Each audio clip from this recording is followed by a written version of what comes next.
Hey everyone, welcome to my YouTube channel. आज से हम लोग स्टार्ट करेंगे जो आपके उत्तराखंड पुलिस भर्ती आ रखी है 2000 पदों के लिए, उसका हम प्रीवियस ईयर पेपर आप लोगों के साथ सॉल्व करेंगे। और अगर आपको मेरी वीडियो अच्छी लगती है तो मैं आगे ऐसे ही सीरीज को कंटिन्यू रखूँगी और उत्तराखंड के प्रीवियस ईयर के जो क्वेश्चंस पूछ रखे हैं यूके ट्रिपल एससी ने वाले क्वेश्चन भी मैं लेके आऊँगी और प्रीवियस ईयर पेपर भी मैं लेके आऊँगी। अगर आप लोगों को मेरी वीडियो अच्छी लगती है तो ज़्यादा टाइम वेस्ट ना करते हुए डायरेक्ट अब हम लोग स्टार्ट करते हैं आज उत्तराखंड पुलिस कांस्टेबल परीक्षा जो आपका 2022 में हुआ था, उसका आपका ये पेपर है। तो आप लोग देख सकते हैं 18 दिसंबर 2022 को इसका एग्ज़ाम हुआ था। तो सबसे पहले हम लोग देखते हैं इसमें हिंदी। तो इसका फर्स्ट क्वेश्चन है कि रेलगाड़ी किन भिन्न भिन्न भाषाओं के शब्दों के जोड़ से बना हुआ है। तो बताइए इसका आंसर क्या होगा। इसका आंसर है ऑप्शन नंबर बी, यानी कि अंग्रेजी और हिंदी। ठीक हो गया, रेलगाड़ी शब्द अंग्रेजी और हिंदी के शब्द से मिलकर बना होता है। अब चलते हैं हम क्वेश्चन नंबर 2। क्वेश्चन नंबर 2 में है कि निम्न में अग्नि का पर्यायवाची नहीं है। तो बताइए इसका आंसर क्या होगा। इसका आंसर होगा ऑप्शन नंबर सी, यानी कि अनिल। अग्नि शब्द के पर्यायवाची शब्द क्या क्या होते हैं। आग, अनल, ज्वलन, वैश्वानर, ज्वाला, दहन, पावक, धूमकेतु होते हैं। ठीक हो गया। और जो ये अनिल है ये किसका पर्यायवाची शब्द होता है। ये होता है आपका वायु का होता है। अब चलते हैं हम नेक्स्ट क्वेश्चन में। नेक्स्ट क्वेश्चन में लिखा हुआ है कि सदानंद में संधि है। तो इसका आंसर क्या हो जाएगा। कौन सी संधि है। इसका जब आप संधि विच्छेद करोगे तो क्या हो जाएगा। सत धन आनंद। ठीक हो गया, सत धन आनंद इसका संधि विच्छेद होगा। तो इस पे आपकी कौन सी संधि हो गई। ये हो गई आपकी व्यंजन संधि, ऑप्शन नंबर ए। अब चलते हैं हम क्वेश्चन नंबर 4।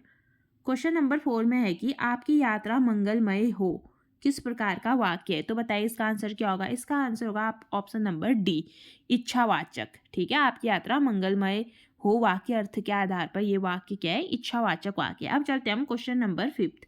क्वेश्चन नंबर 5 में पूछा है आकाश के तारे तोड़ लाना मुहावरे का अर्थ क्या है।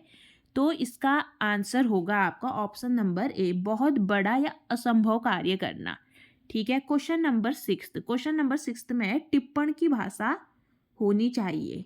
तो बताइए क्वेश्चन नंबर 6 का आपका आंसर हो जाएगा ऑप्शन नंबर सी, वस्तु प्रधान होनी चाहिए। ठीक है। अब चलते हैं हम क्वेश्चन नंबर 7। क्वेश्चन नंबर 7 में शब्दावली का अर्थ है। तो बताइए शब्दावली का अर्थ क्या है। तो इसका आंसर आपका हो जाएगा ऑप्शन नंबर डी, यानी कि शब्दों का समूह।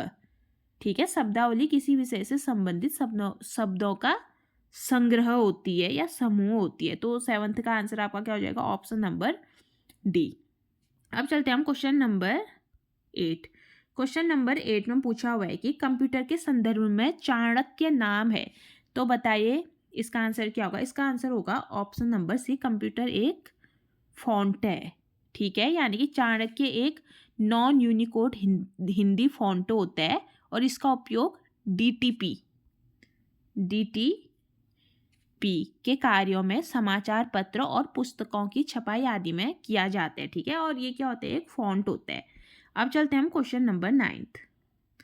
क्वेश्चन नंबर 9 में पूछा है कि कबीर निम्नलिखित शाखा के प्रतिनिधि कवि हैं।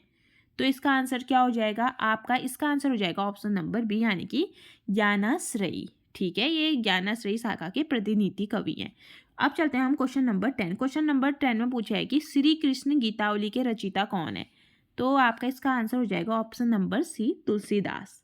अब चलते हैं हम क्वेश्चन नंबर 11।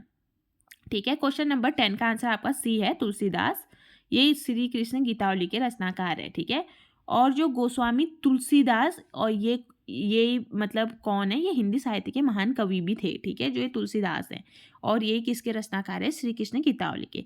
अब चलते हैं हम क्वेश्चन नंबर 11। क्वेश्चन नंबर 11 में है कि कर्मभूमि के लेखक का नाम क्या है। तो बताइए इसका आंसर क्या हो जाएगा ऑप्शन नंबर डी, यानी कि प्रेमचंद्र। ठीक है, कर्मभूमि उपन्यास के लेखक मुंशी प्रेमचंद्र हैं और वे आधुनिक हिंदी साहित्य के लिए जाने जाते हैं। अब चलते हैं हम क्वेश्चन नंबर 12। क्वेश्चन नंबर 12 में पूछा है हिम किरीटिनी के रचयिता का नाम क्या है। तो इसका आंसर हो जाएगा आपका option number A, Makhanlal Chaturvedi. ठीक है, हिम किरीटिन माखनलाल चतुर्वेदी के द्वारा रचित एक क्या है, कविता संग्रह। अब चलते हैं क्वेश्चन नंबर 13। क्वेश्चन नंबर 13 में पूछा है कि महादेवी वर्मा के रेखाचित्र भक्तिन के प्रमुख पात्र भक्तिन का वास्तविक नाम है। बताइए इसका आंसर क्या हो जाएगा। इसका हो जाएगा लच्छमिन। ठीक है, यानी कि महादेवी वर्मा के रेखा चित्र भक्तिन के प्रमुख पात्र भक्तिन का वास्तविक नाम क्या है? लक्ष्मीन है, यानी कि अर्थात इसका मतलब क्या हुआ? लक्ष्मी। ठीक है, अब चलते हैं हम क्वेश्चन नंबर 14। क्वेश्चन नंबर 14 में पूछा है कि भारतीय आर्य भाषा के विकास क्रम में पाली और प्राकृत के उपरांत तीसरी भाषा है। तो बताइए इसका आंसर क्या हो जाएगा? इसका आंसर हो जाएगा ऑप्शन नंबर सी, अपभ्रंश। ठीक है, 14 का आंसर ऑप्शन सी हो जाएगा, यानी कि भारतीय आर्य भाषाओं के विकास क्रम में पाली हो गया, प्राकृत हो गया और अपभ्रंश क्रमशः पहली, दूसरी और तीसरी भाषा है। यानी कि इसमें आपको तीसरी भाषा पूछी है तो तीसरी कौन सी हो जाएगी? अपभ्रंश हो जाएगी। ठीक है, तो आप इसका क्रम याद रखिएगा, पाली, प्राकृत और अपभ्रंश। अब चलते हैं हम क्वेश्चन नंबर 15। क्वेश्चन नंबर 15 में है कुमाऊनी बोली का प्रमुख क्षेत्र है। तो बताइए 15 का आंसर क्या हो जाएगा? ऑप्शन नंबर बी, नैनीताल और अल्मोड़ा। ठीक है, कुमाऊनी बोली के प्रमुख क्षेत्र कौन से हैं? नैनीताल, अल्मोड़ा, पिथौरागढ़ हो गया, बागेश्वर हो गया, चंपावत हो गया और रुद्रपुर हो गया। ठीक है, यानी कि जो हमारे कुमाऊं के 6 जिले हैं उनकी बात कर रहे हैं। अब चलते हैं हम क्वेश्चन नंबर, अब रुद्रपुर ये उधमसिंह नगर है। ठीक है, जिला ये, इसमें कन्फ्यूजन मत होना।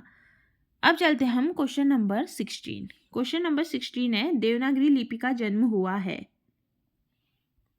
तो बताइए इसका आंसर क्या होगा? ऑप्शन नंबर सी, ब्राह्मी से हुआ है। ठीक है, क्वेश्चन नंबर 60 का आंसर हो जाएगा सी, यानी कि देवनागरी लिपि का उद्भव ब्राह्मी लिपि से हुआ है और ये कैसी है? एक भारतीय लिपि है जिसमें अनेक भाषाएं लिखी जाती है। अब चलते हैं हम क्वेश्चन नंबर 17। क्वेश्चन नंबर 17 में लिखा है कि जब लिखने से कोई अंश छूट जाता है तो उसे प्रदर्शित करने के लिए कौन सा चिन्ह उपयोग होता है? तो बताइए इसका आंसर क्या होगा? जब हम कुछ लिखते टाइम कुछ छूट जाता है तो हम कैसा चिन्ह इसका यूज करते हैं? तो इसका आंसर हो जाएगा हंस पद, यानी कि ऐसा किया होगा आपने, कभी कुछ आपका छूट जा रहा है, जैसे मेरा नाम, मान लो आपने नाम ही लिखना है लिख दिया, तो आप यहाँ पर से ऐसे करते हो और ऊपर पे अपना नाम लिख लेते हो, चाहे कोई भी जो भी नाम है, कमला, बिमला, विमला। ठीक है, तो लिख लेते होंगे। तो ये कौन सा पद होता है? ये हंस पद होता है। तो 17 का आंसर क्या हो गया आपका? ऑप्शन नंबर डी, यानी कि हंस पद। अब चलते हैं हम क्वेश्चन नंबर 18।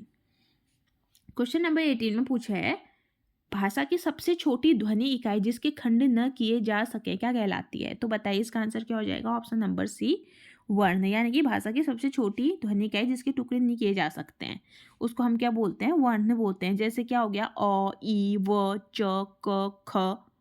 ठीक है, अब चलते हैं हम क्वेश्चन नंबर 19। क्वेश्चन नंबर 19 में है कि अंतिम शब्द में कौन सा प्रत्यय है? तो बताइए कौन सा शब्द है अंतिम शब्द में? तो इसका आंसर हो जाएगा आपका ऑप्शन नंबर बी, यानी कि इम। ठीक है, अंतिम शब्द में कैसा प्रत्यय है? इम है। और प्रत्यय क्या होते हैं? प्रत्यय किसी भी शब्द होते हैं कि शब्द के अंत में जोड़े जाने वाले शब्दांश होते हैं। ठीक है, जो शब्द में जुड़कर उसका क्या करते हैं? अर्थ या भाव बदल देते हैं। अब चलते हैं हम आज के last question number 20। Question number 20 में बोला है निम्न में स्त्रीलिंग शब्द है। तो बताइए 20 का आंसर क्या होगा? 20 का आंसर आपका हो जाएगा ऑप्शन नंबर बी, अरावली। नाम से ही लग रहा है अरावली। ठीक है, अरावली शब्द स्त्रीलिंग है। अरावली क्या है? एक पर्वत श्रृंखला है और पर्वत श्रृंखला के लिए स्त्रीलिंग शब्द का ही प्रयोग किया जाता है। तो ये है आपके हिंदी के 20 इंपॉर्टेंट क्वेश्चन और मैं ऐसे ही आप लोगों के साथ सीरीज चलाऊंगी। फिर कल मैं आप लोगों से डिस्कस करूंगी सामान्य ज्ञान के क्वेश्चन, फिर आपके आएंगे उत्तराखंड के क्वेश्चन जो है आपके 2022 में पूछे गए हैं। तो इसका मैं नेक्स्ट पार्ट लेके आऊँगी आपके साथ। तो ऐसे ही अगर आपको मेरी वीडियो अच्छी लगती है तो प्लीज़ मेरे चैनल को लाइक, शेयर एंड सब्सक्राइब। मैं ऐसे ही अपने वीडियो के माध्यम से आप लोगों के लिए नए नए क्वेश्चन आंसर्स लेके आऊँगी। उसके लिए please like, share and subscribe. मिलते हैं ऐसे ही नेक्स्ट वीडियो के साथ।